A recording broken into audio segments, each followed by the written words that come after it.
সুপ্রিয় দর্শক, বর্তমান পরিস্থিতিতে পশ্চিমবঙ্গে আলুর দাম প্রায় নাই বললেই চলে। তার পাশাপাশি যে ঝড় বৃষ্টি শুরু হয়েছে তার প্রভাবে আলু চাষে ক্ষতির আশঙ্কা তৈরি হয়েছে। আজও বৃষ্টি হওয়ার সম্ভাবনা রয়েছে, আর যদি আবার বৃষ্টি হয় তাহলে পরিস্থিতি আরও খারাপ হতে পারে। বিশেষ করে এখনো মাঠে অনেক জ্যোতি আলু পড়ে রয়েছে, যা চাষি ভাইরা এখনো তুলতে পারেননি। এই অবস্থায় চাষি ভাইদের উদ্দেশ্যে বলবো, আজ এবং আগামীকাল 2 দিনই বৃষ্টির সম্ভাবনা রয়েছে। বিভিন্ন এলাকায় শিলাবৃষ্টিরও সতর্কতা জারি করা হয়েছে। তাই যতটা সম্ভব সাবধানে থাকুন এবং দ্রুত ফসল তোলার ব্যবস্থা করুন যদি পরিস্থিতি অনুকূলে থাকে।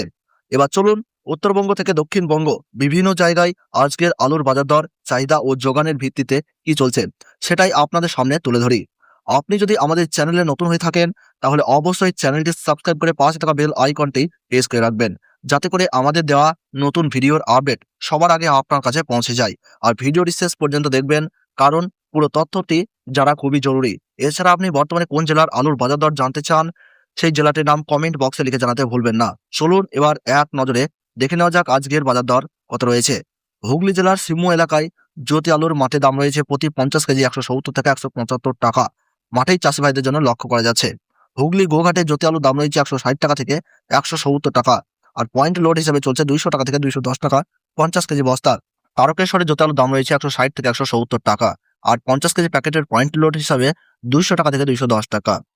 আটপাড়ায় পোখরাজ আলুর দাম রয়েছে 160 টাকা থেকে 170 টাকা। পয়েন্ট লোডের দাম রয়েছে প্রায় 200 টাকা থেকে 220 টাকা। কামারপুকুরের জ্যোতি আলুর 50 কেজি প্যাকেটের দাম রয়েছে 150 টাকা থেকে 200 টাকা এবং পয়েন্ট লোডের দাম রয়েছে 220 থেকে 230 টাকা পর্যন্ত। তাছাড়া আমরা যদি একটু উত্তরবঙ্গের জলপাইগুড়ি, কোচবিহার, আলিপুরদুয়ার এই সমস্ত জায়গাগুলোতে 50 কেজি প্যাকেট হিসাবে 220 টাকা থেকে 230 টাকার মধ্যে ঘোরাফেরা করছে। এবং মালদাহ, দিনাজপুরে 50 কেজি জ্যোতি ও পোখরাজ আলুর দাম রয়েছে 220 টাকা এবং 240 থেকে 250 টাকা জ্যোতি আলুর 50 কেজি প্যাকেটের দাম লক্ষ্য করা যাচ্ছে। নদিয়া, মুর্শিদাবাদ, বীরভূম এই 3 জেলাতে 50 কেজি প্যাকেট হিসাবে জ্যোতি আলুর দাম রয়েছে 260 টাকা থেকে 320 টাকার মধ্যে চলাফেরা করছে। পূর্ব বর্ধমান, পশ্চিম বর্ধমান এবং 2 মেদিনীপুরে 50 কেজি জ্যোতি আলুর দাম লক্ষ্য করা যাচ্ছে 270 থেকে 300 টাকার মধ্যে। তো বন্ধুরা, এই ছিল আজকের আলুর সর্বশেষ বাজার দাম। ভিডিওটি ভালো লাগলে একটু লাইক করবেন। আর বর্তমানে কোন জায়গা থেকে দেখছেন, আপনার এলাকায় আলুর দাম কত রয়েছে কমেন্ট বক্সে জানাতে ভুলবেন না। ধন্যবাদ।